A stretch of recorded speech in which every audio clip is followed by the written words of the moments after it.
This is the Hot Wheels Enforcer casting. This is from the 2011 Attack Pack 5 pack, and it just seemed to be a great little casting to take down a Gaslands path.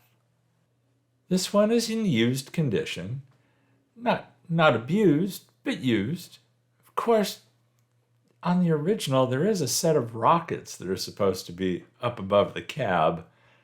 They're obviously missing on this one. There's that weird little gun on that swivel in the back that it's just a ball that it rests on that's pinched into the back that allows it to turn really any direction. But it's kind of funky. It's a metal body, metal base, has the plastic insert with the windshield, rear window, and guns.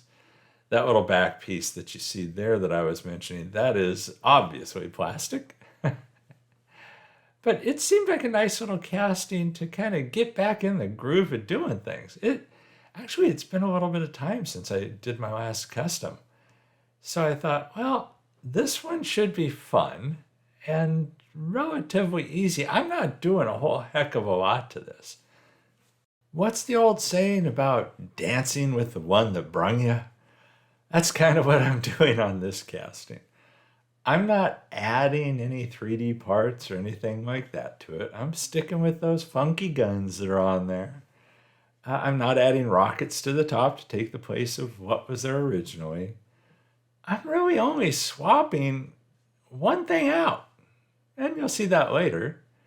Otherwise, it's pretty much just a paint job. Paint and decals and some other odds and ends. I did use self-tapping 256 screws on this, just to kind of keep it easy. Used Tester's camo colors, the camo sand and the camo dark tan.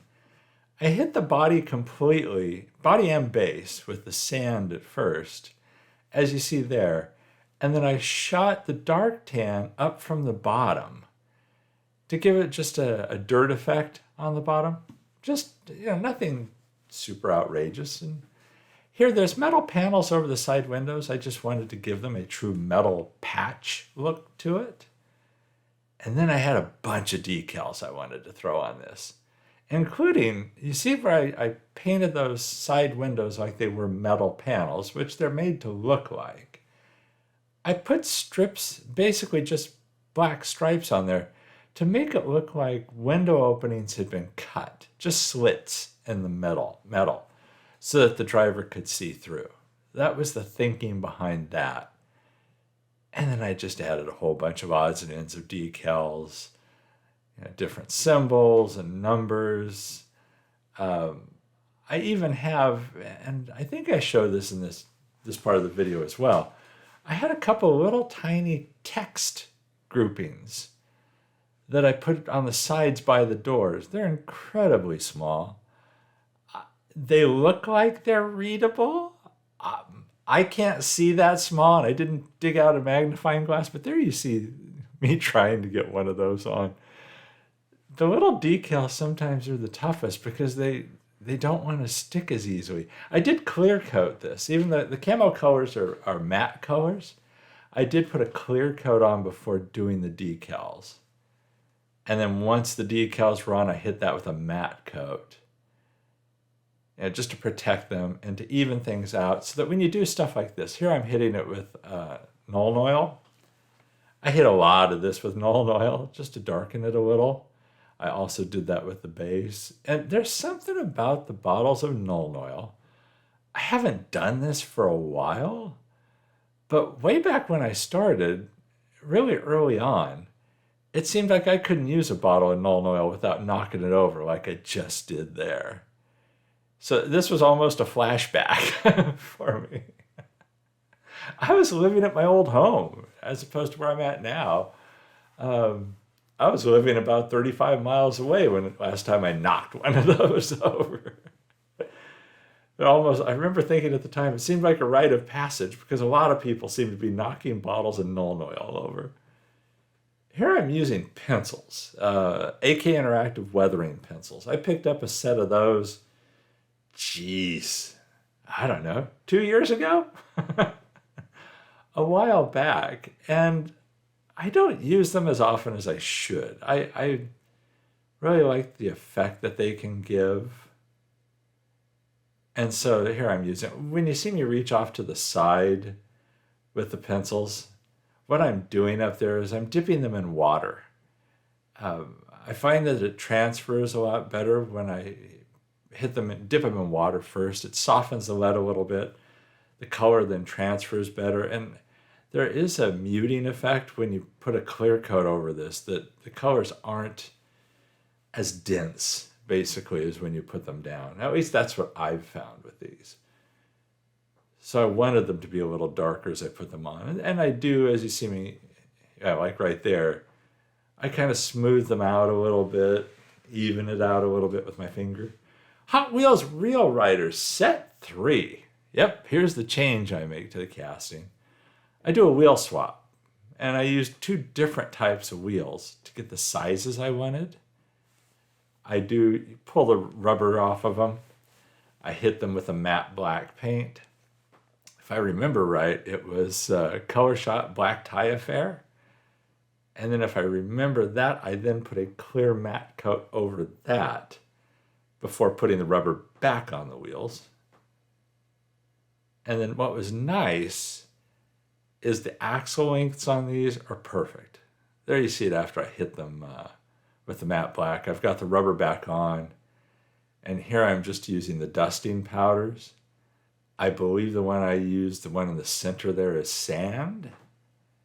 And again, I do clear coat over this once I'm done. And the clear coat definitely lightens up the weathering powders. It seems like no matter how lightly I try and do it, it really lightens the effect. So I have to go heavy with the weathering powders. And then here you see the wheels. I just drop those in, use CA glue to hold them in place. It was nice not having to shorten the axles at all, or, God forbid, have to lengthen the axles. It's not terrible to do, but it's so nice when you don't have to do it. You really appreciate the ease of just dropping in a set of axles. So that really is all to it. The silver that I put on the plastic pieces before I darkened some detail on those, basically the center section and that gun off the back, that's that aluminum chrome spray paint you've seen me use in other videos. I just hit it with that, and then I threw Nuln Oil over it, did some detailing to the guns. Looking back, I probably should have added even more darkness to the guns, but I'm happy with them. And then it's just getting this thing together. I thought about putting bars in the front and back windows, and I thought, this is a real narrow vehicle. Why do it? I've got the protection on the side panels. Didn't want to do the same kind of slit through metal like I did on the side panels for the front and back. I wanted those to be clear openings that the driver would be seen out of. So now I just need to, just checking to make sure that back part swivels okay. As goofy as that piece is, it really is goofy. But then I just throw the self-tapping screws into this thing, and it's a wrap. Bumbling and fumbling around. It helps that the screwdriver is magnetized. Helps a lot. It's funny because on the upcoming turntable shot, I had the gun in the back down for some reason. I think both times, and we'll see here in a second. I think when I did the original video of the untouched casting, and then on the customized one, I don't think I bothered pulling the gun up for that. And some of the Glamour Shots as well. It was almost like a last minute, oh yeah, I want to show this thing up. Even though here when I'm rolling it and stuff, I have it up at that time. It rolls like a champ. So there you see the original casting. This thing, it has a lot of potential to it. I mean, I could see this thing with a wing on the back and a fancy paint job, and wheel swap always on this thing. You definitely have to swap the wheels because those are just terrible. But the guns on the side were pretty close to shooting through the tires before. They're even more so when I get through with it. But hey, it's a toy. So there you have it. Yeah, it was a fun build. It was a lot of fun to do. And something like this is relatively easy to do. And it's the kind of thing that would be great for somebody to start out on. And I didn't really need to even strip it originally, but I did. I could have just painted over what was there. I could have just darkened a lot of what was already there. It probably would have looked okay. But here's some glamour shots. I hope you like this build. Thanks for watching the videos. Be sure and check out the other ones. If you're not a subscriber already, please subscribe. It helps the channel. Helps the channel if you give this a thumbs up. And I got to get back to work making more of these. This is a lot of fun. Everybody, stay safe and healthy out there. And I'll catch you in the next one.